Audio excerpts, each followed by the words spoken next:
रात को अचानक राधिका मौसी को किचन से कुछ गिरने की आवाज आई। उन्होंने बाहर निकल के देखा तो किचन में उन्हें कोई सफेद साड़ी में दिखा।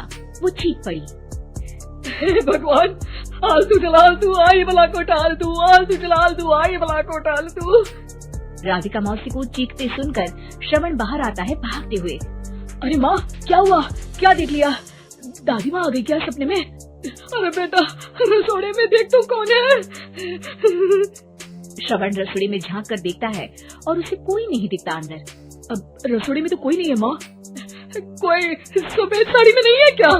नहीं माँ, कोई भी नहीं है। चिल्लम चिली की आवाज सुनकर काजल भी वहाँ आ जाती है। अब क्या हो गया माँ जी? अरे बेटा, रसोड़े में एक चुड़ैल थी सफेद साड़ी में। अरे क्या कर रही थी वो अंदर? अरे बताया नहीं, कल आएगी ना तो पूछ लूंगी। चुड़ैल जी, आपका क्या प्लान है? माँ जी, रात बहुत हो गई है, आपने कोई बुरा सपना देखा होगा, चलिए सो जाइए।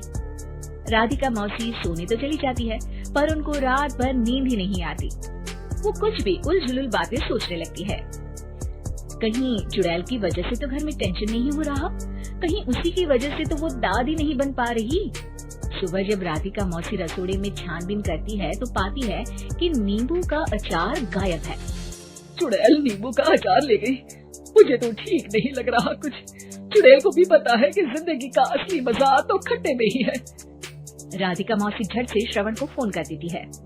बेटा, मुझे समस्या समझ में आ गई है, हमें एक तांत्रिक की जरूरत है। अरे क्या बोल रही हो माँ, तांत्रिक की क्या जरूरत है? आप पूजा पाठ तो कर ही रही हो ना। आलतू जलालतू मंत्र सारे फालतू जैसे कुछ मंत्र पढ़ो, चली जाएगी अपने आप चुड़ैल। अरे नहीं बेटा, कभी चुड़ैल को कम नहीं समझते। अरे तुझे पता भी नहीं चलेगा कि कभी वो छल करके काजल की जगह घर की बहू खुद बन जाएगी। क्या माँ, कुछ भी बोल रही हो? कहाँ काजल और कहाँ चुड़ैल? वैसे एक बात बताओ, काजल को अगर गाने के लिए बोल देना तो चुड़ैल काजल की आवाज सुनकर घर तो क्या धरती लोग छोड़कर चली जाएगी। तुम ना पढ़े लिखे बच्चे हर चीज को मजाक समझते हो। तुम रहने दो, मैं खुद ही तांत्रिक को बुला लेती हूँ। अच्छा सुन, शाम को इमली लेके आना। क्या है कि चटनी खाए बहुत दिन हो गए है ना? नहीं माँ, इमली तांत्रिक से ही मंगवा लो ना, आटा वगैरह भी उसी से पिसवा लेना। देखो मुझे काम करना है। श्रवण रात को कई तरह की सब्जियों के साथ माँ के कहने पे चटनी के लिए इमली भी ले आया था, लेकिन राधिका मौसी के दिमाग में अलग ही फिल्म चल रही थी। उन्हें अब सिर्फ शक ही नहीं यकीन होने लगा था कि शायद चुड़ैल ने श्रवण पर अपना जाल बिछा दिया था, जिस वजह से श्रवण उनकी बात ही नहीं मान रहा था। पर कोई नहीं, आने वाली रात में राधिका मौसी खुद तैयार हो गई चुड़ैल को पकड़ने के लिए। रुद्राक्ष की माला, तुलसी का पत्ता, हनुमान चालीसा सब हाथ के पास ही था, बस चुड़ैल का इंतजार था। और जैसा राधिका मौसी ने सोचा था वैसा ही हुआ। वो चुड़ैल उस रात भी आई, पर वो राधिका मौसी से तेज निकली और राधिका मौसी के उससे पकड़ने के पहले ही वो भाग खड़ी हुई। जरूर बहू पेश आया है उस चुड़ैल का, तभी तो श्रवण के कमरे में गई है। और अगली सुबह राधिका मौसी पिछली रात हुए हमले में किन चीजों का नुकसान हुआ उसका हिसाब लगा रही थी। उनके खेमे से एक आम के अचार की शीशी भी गायब हो चुकी थी और वो इमली भी जो कल श्रवण लेकर आया था। राधिका मौसी इस बारे में सोच ही रही थी कि श्रवण जल्दी से रसोड़े में आकर दवाइयों की पोटली ढूंढने लगता है। अरे बेटा, क्या हो गया? अब माँ, वो काजल की तबीयत खराब है, बहुत घबराहट हो रही है उसे। हे भगवान, मैंने पहले ही कहा था कि तांत्रिक को बुला लेते हैं, पर नहीं। अब देखो, उस चुड़ैल ने काजल को अपने वश में करना शुरू भी कर दिया है। हालांकि श्रवण भूतों में विश्वास नहीं करता था, पर अब वो भी डर जाता है और राजी हो जाता है एक तांत्रिक को बुलाने के लिए। कुछ ही घंटों में तांत्रिक आ जाते हैं और राधिका मौसी तांत्रिक जी को सब बता देती है। घोर संकट, घनघोर संकट, चुड़ैल को मारू जोर चाकट, ओम भट स्वाहा खटखा के आहा। ये क्या मंत्र है? मेरे खुद के ओरिजिनल मंत्र है, कल रात को ही लिखे हैं। अच्छे लगे तो दाद चाहूंगा। एक और मंत्र सुनो। अर्ज किया है आब्राकडाब्रा, दिल्ली बम्बई आगरा, चंदा मामा सोबरले सुरन मामू जारा। ये मंत्र है?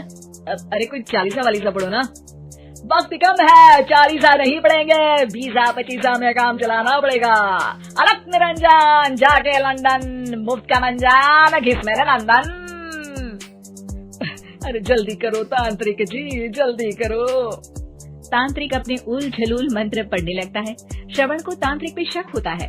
वो अपने एक डॉक्टर दोस्त को कॉल कर देता है ताकि कोई अनहोनी हो तो इमरजेंसी में चीजें मैनेज हो जाए। तांत्रिक धुनी रमाता है, जिसकी वजह से कमरे में काफी धुआं हो जाता है और जिसकी वजह से बहू की घबराहट बढ़ जाती है। अब भागेगी चुड़ैल। हाँ। बहू खांसते हुए धुएं से बचने के लिए बाहर चली जाती है। अरे भाग रही है, भाग रही है। पीछे पीछे श्रवण भी जाता है। बहू एक सोफे पर बैठ जाती है। तभी डॉक्टर दोस्त आ जाते हैं और श्रवण को पानी लाने के लिए कहते हैं। थोड़े चेकअप के बाद डॉक्टर कहते हैं, मेरे हिसाब से जाप का काम पूरा हो गया है। क्या मतलब? अरे कुछ भी नहीं माँ, कोई चुड़ैल नहीं है, खुशखबरी है, आप दादी बनने वाली हैं। मगर वो सब अचार के डब्बे। श्रवण दोनों अचार के डब्बे अपनी माँ को दिखाता है, जो कि उनके बिस्तर के नीचे छुपे हुए थे। आपने सही बोला था माँ, वो चुड़ैल काजल ही थी जो खट्टा खा रही थी।